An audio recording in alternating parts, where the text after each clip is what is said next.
అందరికీ నమస్కారం. నా పేరు సురేష్. నేను అనంతపూర్లో ఉంటాను. గత 7 సంవత్సరాలుగా అనంతపూర్లో ఉంటూ ఇక్కడ ఆఫ్లైన్ మరియు ఆన్లైన్ యోగా సెషన్స్ కండక్ట్ చేస్తుంటాను. కొన్ని మంచి విషయాలు చెప్పాలి అనుకున్నప్పుడు స్పాంటేనియస్గా చెప్పకుండా నాకు తెలిసిన భాషలో నేను కొన్ని పేపర్స్ ఇక్కడ రాసుకున్నాను. ఒక 2-3 పేపర్స్ ఉన్నాయి. ఐ విష్ ఈరోజు నేను చెప్పాలి అనుకున్న విషయం చాలామందికి ఉపయోగపడుతుందని నేను అనుకుంటున్నాను. ఎందుకంటే సమాజంలో కానీ, వ్యక్తిగత జీవితంలో కానీ, వ్యవస్థల్లో కానీ, అది రాజకీయంగా అవ్వచ్చు, పారిశ్రామికంగా అవ్వచ్చు, చిన్న స్థాయి నుండి పెద్ద స్థాయి వరకు ప్రతి చోట ఇది మనం గమనిస్తూ ఉంటాం. ఏంటి అంటే ఇగో లేదా అహంకారం.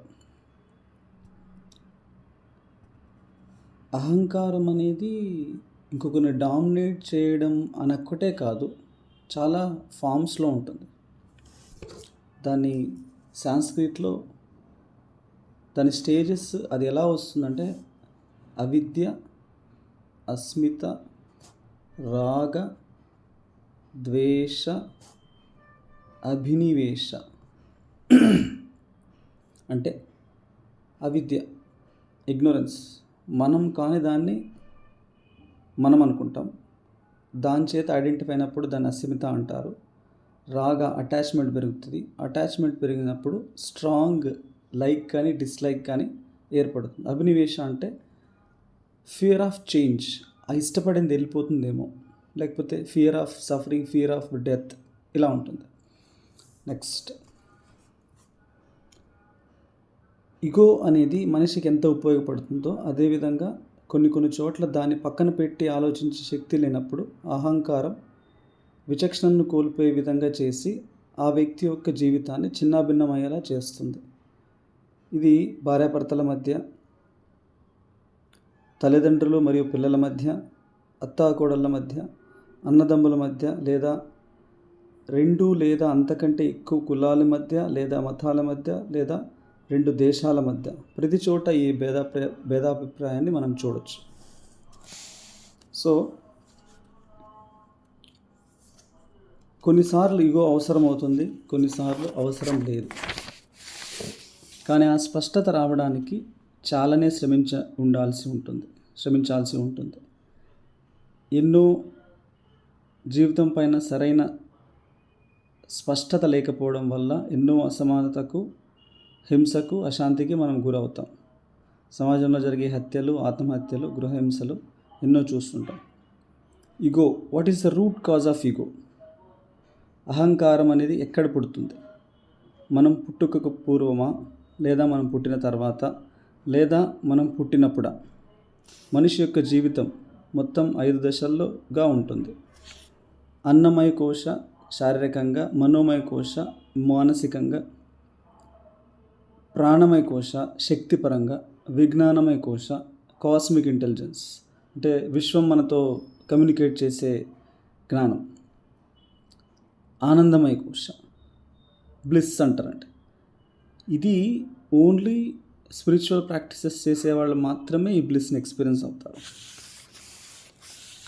సో ఈ దశల్లో మనిషి 2 రకాలుగానే చూడగలుగుతారండి. శక్తి ఉన్నంతసేపు శరీరంతో పోటీ పడతాడు.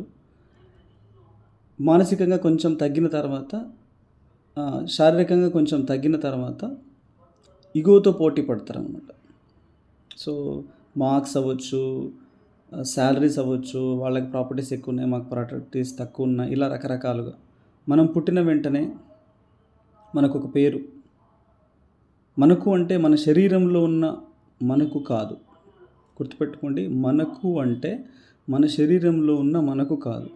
మనం శరీరాన్ని మాత్రమే, మన శరీరానికి మాత్రమే మనకు పేరు పెట్టరు, మన శరీరానికి మాత్రం పేరు పెడతారు. నేను వేరు, నా శరీరం వేరు. శరీరానికి పేరు పెట్టారు, నీకు కాదు. ఆ నువ్వు అనేది ఏంటి? నెమ్మదిగా ఆ చుట్టుపక్కల ఉన్న వారి అజ్ఞానానికి మనం వారసులు అవుతాం.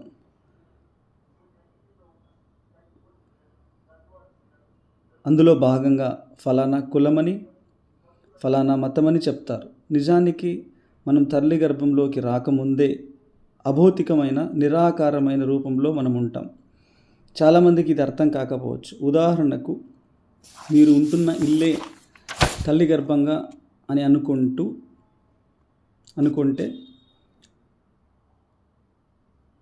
అనుకుంటాం. ఎగ్జాంపుల్కి మన తల్లి గర్భం నుంచే మనం వచ్చామనుకుంటాం. కానీ మీరు ఇల్లు కట్టుకోకముందు వేరొక ఇంట్లో నివసిస్తూ ఉంటారు. అక్కడి నుండి ఇక్కడికి వచ్చారు. అదేవిధంగా ఎక్కడి నుంచో మీరు తల్లి గర్భంలోకి మీరు వచ్చారు. అంతే కదా? వేరే చోటు ఉంటేనే మనం ఇక్కడికి రాగలుగుతాం. ఇక్కడే మీరు మొదలవ్వలేదు. మీ ఇంట్లో ప్రస్తుతం ఉన్న మీ ఇంట్లోకి మీరు వచ్చారు అని అంటే మీరు ఎక్కడి నుంచో వచ్చారు. అంటే ప్రజెంట్ మీరు ఏదైతే తల్లి గర్భం అనుకుంటున్నారో మీరు ఎక్కడి నుంచో వచ్చారు.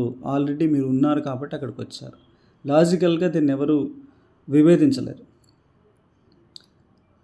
మీరు తల్లి గర్భంలోకి రావాలి అంటే ఖచ్చితంగా ఎక్కడో ఒక చోట ఉండి తీరాల్సిందే.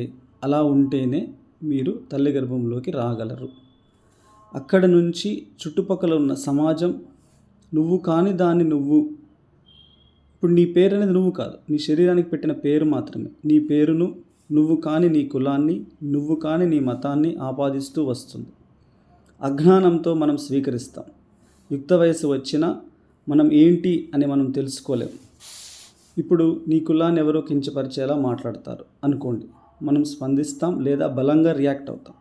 ఒక్క క్షణం కూడా ఆలోచించాం, నిజంగా నేను ఈ కులానికి సంబంధించిన వాడినా? తల్లి గర్భంలోకి రానప్పుడు నా కులం ఏది, నా మతం ఏది, అసలు నేను అనేవాడిని ఎక్కడి నుంచి వచ్చాను అని మనల్ని మనం ప్రశ్నించుకోం. అలాగే పెరుగుతాం, ఎన్నో నిర్ణయాలు తప్పుగా తీసుకుంటాం. బ్రతికినంతకాలం మనల్ని అజ్ఞానంతో మనం కష్టపెట్టుకుంటూ చుట్టుపక్కల వారిని కష్టపెడుతూ చచ్చిపోతాం. ఉదాహరణకు చాలామంది వృద్ధులను చూడండి, లేదా నడి వయసు వారిని చూడండి. నడి వయసు వారు కూడా చాలా సందర్భాల్లో వారు అడిగే మొదటి ప్రశ్న నీ కులం ఏంటి అని. ఎందుకు అలా అడుగుతారు అంటే వారెవరో వారికి తెలియదు. చాలా సులువుగా వారు కాని దాన్ని వారు అనుకొని బతికేస్తూ చుట్టుపక్కల వారిని కూడా అందులోకి లాగేస్తారు. ఆ అజ్ఞానపు వలయంలో బయటికి రాకపోతే జీవితంలో సరైన నిర్ణయాలు తీసుకోలేరు. జీవితాన్ని ఉన్నది ఉన్నట్లుగా చూడలేరు. ఫర్ ఎగ్జాంపుల్కి, వాళ్ళు కాని దాన్ని వాళ్ళు అనుకుని లైఫ్ లీడ్ చేస్తూ ఉంటారు అనమాట. ఇప్పుడు దాన్ని ఎవరైనా థ్రెటన్ చేస్తే దిల్ రియాక్ట్. ఫర్ ఎగ్జాంపుల్కి పేరెంట్స్ ఉన్నారు, వాళ్ళకు అనుకూలంగా నిర్ణయం తీసుకోకపోతే the moment they say first thing is they'll say you to go out and they'll say they'll not give any properties to you. Freedom కావాలనుకునేవాడు బయటకు వస్తాడు. ఆ పరిస్థితికి తట్టుకోలేని వాడు దాన్ని స్వీకరిస్తాడు. సో నేను చెప్పేది ఏంటంటే it's a trap. Already they are there in the trap and they will try to pull you also to be in the trap. Not only parents, everywhere it's there. So ఆ అజ్ఞానపు వలయంలో నుంచి బయటికి రాలేకపోతే జీవితంలో సరైన నిర్ణయాలు తీసుకోలేరు. జీవితాన్ని ఉన్నది ఉన్నట్లు చూడలేరు. ఆధ్యాత్మికతతో మాత్రమే తనను తాను తెలుసుకోవడానికి ఎక్కువ అవకాశం ఉంటుంది. ఆధ్యాత్మికం అంటే spirituality. The spirit is there. Because of that you got a body. Spirit ఉంది కాబట్టి నీకు శరీరం వచ్చింది, లేదా కాన్షియస్నెస్ ఉంది కాబట్టి నీకు శరీరం వచ్చింది, మైండ్ అనేది వచ్చింది. ఆ స్పిరిటే లేకపోతే, అగ్గిపెట్టెలో అగ్గిపుల్లలు లేకపోతే, అగ్గిపెట్టె ఉన్నా ఒకటే లేకపోయినా ఒకటే. అగ్గిపుల్లలు ఉన్నంత వరకే అగ్గిపెట్టెకు విలువ. స్పిరిట్ ఉన్నంత వరకే బాడీకి కానీ మైండ్కి కానీ విలువ. లేదా శ్వాస ఉన్నంత వరకే బాడీకి కానీ మైండ్కి కానీ విలువ. కానీ అందరూ బాడీ మీద ఫోకస్ చేస్తున్నారు, ఆ బ్రెత్ మీద ఫోకస్ చేయట్లేదు. The breath is connected to your energy or spirit or consciousness. So మన గురించి మనం ప్రయాణించి, మనం చేసే ప్రయాణంలో ఆ ప్రయాణాన్ని సరైన రీతిలో తీసుకెళ్ళడానికి మన గురించి మనం చేసే ప్రయాణాన్ని యోగా అని అంటాం. ఇక్కడ ప్రతిదాన్ని ఛేదిస్తూ నిన్ను తెలుసుకుంటూ, నీ శరీరం మరియు నీ మనసును నీ అదుపులో పెట్టుకుంటూ లైఫ్ లీడ్ చేసే ప్రాసెస్నే spiritual life or yogic path అని చెప్పొచ్చు. చాలామంది మీరు గమనించండి, మీరు మీ శరీరం కానీ మీ మనసు కానీ మీ మాట వినట్లేదు అంటే మీరు మీ శరీరానికి మనసుకు మీరే బానిసలు. You are the slave of your own body and mind.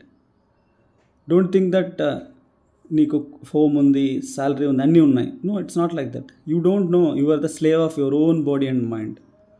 Yoga ద్వారా మన యొక్క శరీరాన్ని, మనస్సును మనం అదుపు చేయటం నేర్చుకుంటాం. అలా నేర్చుకోవడం వలన అసలు మనం భూమి మీదకి ఎందుకు వచ్చాం అనే విషయం మనకు అర్థమవుతుంది. ఆ స్పష్టతతో జీవిత ప్రయాణం వేరుగాను సుఖంగాను ఉంటుంది. ఇప్పుడు ఇలా కాకుండా మిగిలిన వాళ్ళందరూ కూడా దే విల్ కంపేర్, అంటే వాళ్ళకంటే తక్కువగా ఉన్న వాళ్ళని చూసి హ్యాపీగా ఉండడము, వాళ్ళకుంటే ఎక్కువగా ఫైనాన్షియల్గా కానీ రకరకాలుగా ఎక్కువగా ఉన్న వాళ్ళని చూసి జెలస్గా ఉండడం కానీ. ఇదేంటంటే they are just living in their mind, they are not living their life in reality. So చాలా ఇంకా దీనికి ఎలాబరేట్గా చెప్పొచ్చు అండి, but this is enough. Always check your self. ఇప్పుడు ఒకరు మనల్ని ఏమన్నా అన్నారు అంటే వెంటనే మనకు రియాక్ట్ అవ్వాలనిపిస్తుంది. ఒక్క క్షణం మీరు ఆగారు అని అంటే who is telling that? Your mind is telling that you to react, you to speak. కానీ అది గ్రహించడం అనేది అంత ఈజీగా రాదు. మీలో ఉన్నటువంటి శక్తి, ప్రాణశక్తి పెరిగితే మీలో చైతన్యం పెరుగుతుంది. మీలో చైతన్యం పెరిగినప్పుడు మాత్రమే దీన్ని మీరు గుర్తించగలుగుతారు. చైతన్యం పెరగాలి అని అంటే రోజు యోగా ప్రాక్టీసెస్ చేయాలి. కనీసం 1 or 2 hours మీరు ప్రాక్టీసెస్ చేస్తే ఒక 5 yearsకో ఒక 10 yearsకో మీకు ఈ అండర్స్టాండింగ్ వచ్చే అవకాశం ఉంది. అలా లేదు అంటే మీరు ఇదే అజ్ఞానంతో మీరు మరణించి you will come back with a new womb. ఒక కొత్త గర్భంతో మీరు మళ్ళీ మీ ప్రయాణాన్ని మొదలు పెడతారు. మిమ్మల్ని మీరు తెలుసుకుంటారా?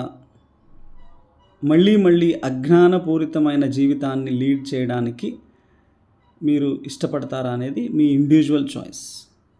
ఇండియన్ స్పిరిచువాలిటీ ఎందుకు అన్నీ ఉన్న గౌతమ బుద్ధుడు వదిలేసి తనను తాను తెలుసుకోవడానికి వెళ్ళాడు.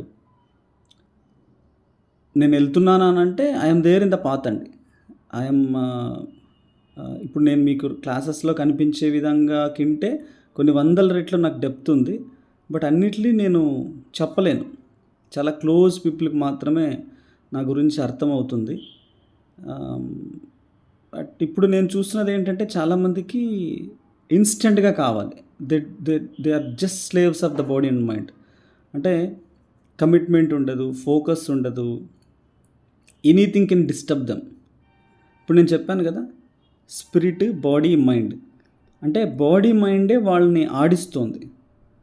స్పిరిట్ని ఎప్పుడు తెలుసుకోవాలి, ఎంత ప్రాక్టీస్ చేయాలి, ఇట్స్ లాట్ టు డూ, చాలా వర్క్ ఉంది. నేను రీసెంట్గా ఒక ఇన్సిడెంట్ చూశానండి.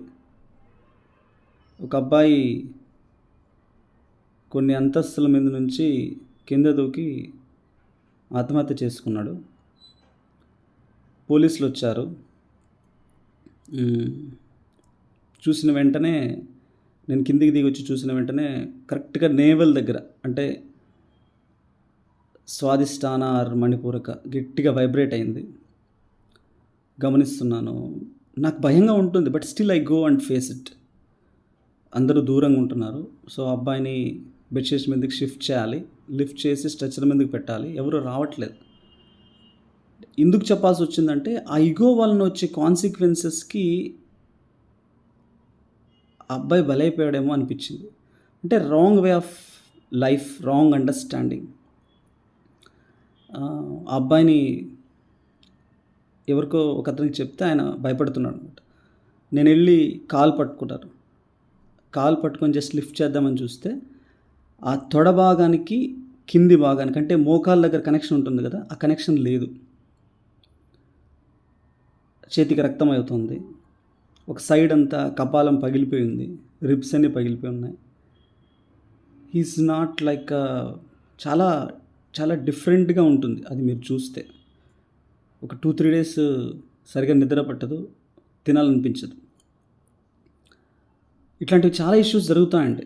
మన వరకు రాదులే, మన ఇంట్లో వాళ్ళ వరకు రాదులే అనుకోవడం మూర్ఖత్వం. Everybody should work on their mind. Yoga is not just upon the body. You need to clean your mind. మీ మైండ్ని మీరు క్లీన్ చేసుకుంటేనే మీ చుట్టుపక్కల వాళ్ళ యొక్క మైండ్ని మీరు అర్థం చేసుకోగలుగుతారు. అలా అర్థం చేసుకోలేకపోతే will suffer a lot. At least try to get freedom from your own body and mind. Thank you. It's lengthy, but it's worth to watch.